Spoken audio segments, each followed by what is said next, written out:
Vidéo 23, la mafia administrative en France, caisse primaire d'assurance maladie, partie 3. J'enregistre cette vidéo le mardi 18 juillet 2023 à Reims en France pour dénoncer le sabotage de ma santé en France par la mafia administrative, la caisse primaire d'assurance maladie de la Marne, CEPAM 51. Depuis mon agression au travail chez Orange le 21 février 2012, des instructions ont été données pour nier les faits par directive Orange en justice et en médecine. L'assurance maladie a reconnu mon agression en accident de travail au titre du risque professionnel, suivant la déclaration incomplète de l'employeur directique qui n'a pas mentionné le nom de l'agresseur, Caldas, ni les noms des 4 témoins salariés d'Orange qui ont intervenu physiquement pour libérer mon bras droit. Le 5 mars 2012, Directic a déclaré dans le questionnaire employeur une altercation entre 2 collaborateurs en l'absence de témoins et émet des réserves.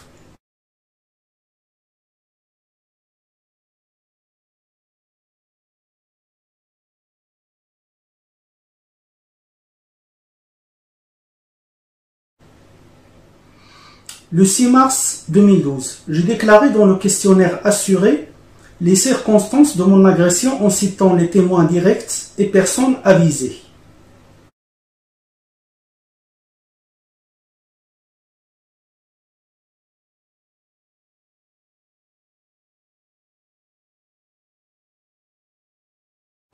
Pourtant, l'assurance maladie n'a pas mené d'enquête chez Orange pour connaître les circonstances exactes de ces violences physiques.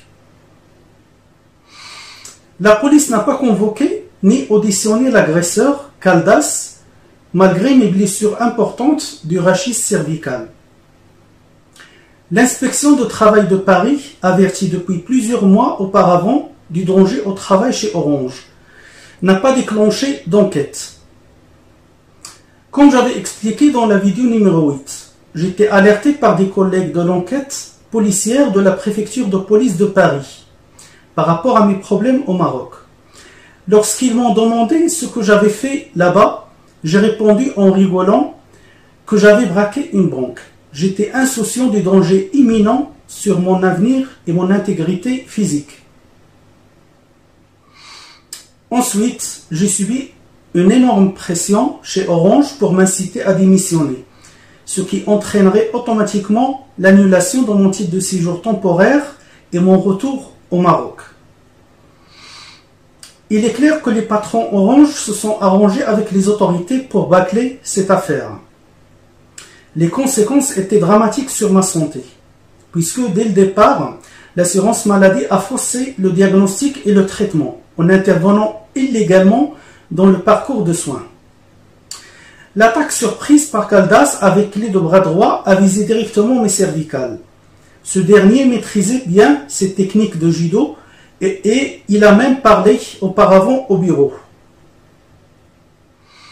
Avant mon agression au travail chez Orange, je ne souffrais d'aucune lésion du rachis cervical, comme le démontre la radiographie du 3 décembre 2010.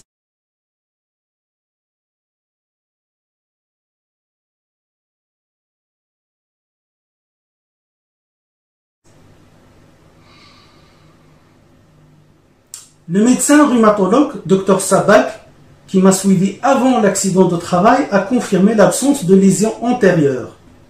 Pourtant, l'assurance maladie confirme l'existence d'un état antérieur, sans apporter la moindre preuve.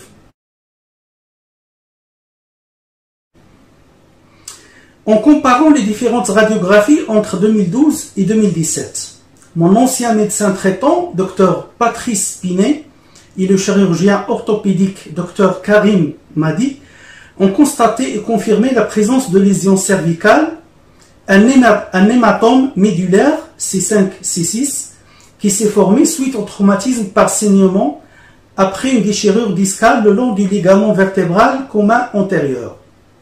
Cet hématome s'est calcifié formant un pont entre les vertèbres, un syndesmophite antérieur C4-C5.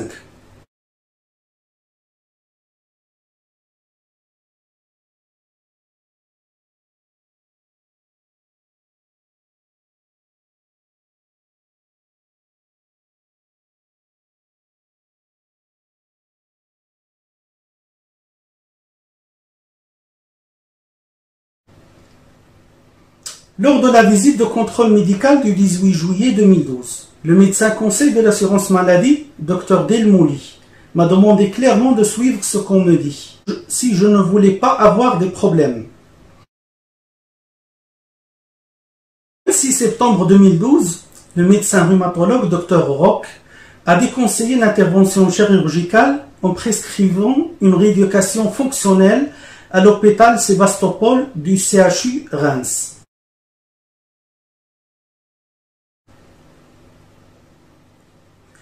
Le service de médecine physique et de réadaptation du CHU Reims a refusé la prescription du rhumatologue pour consultation avec Dr Coulon, qui est expérimenté.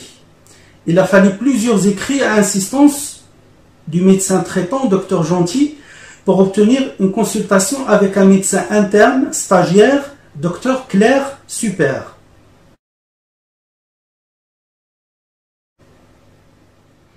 Le 5 décembre 2012, j'étais mal accueilli par Dr Super qui s'est mal comporté en méprisant l'orientation du rhumatologue qualifié. Elle a refusé la prise en charge en rééducation fonctionnelle et m'a orienté vers la kinésithérapie libérale en ville.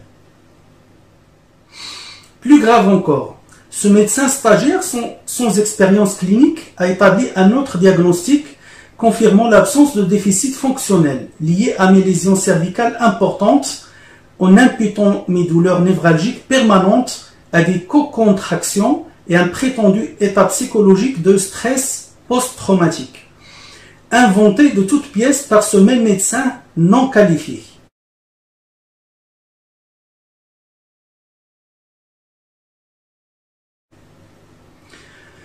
Après plusieurs échanges et courriers recommandés avec le CHU Reims, j'ai reçu mon dossier médical d'hospitalisation au service rhumatologie en 2012, qui atteste l'absence de compte rendu psychologue.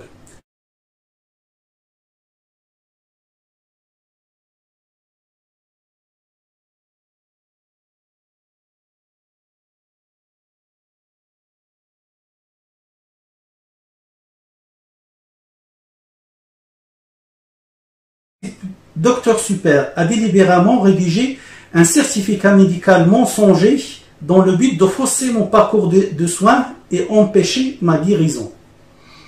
Aucun autre médecin n'a diagnostiqué des co-contractions ni de stress post-traumatique. Merci pour le visionnage, à la prochaine vidéo.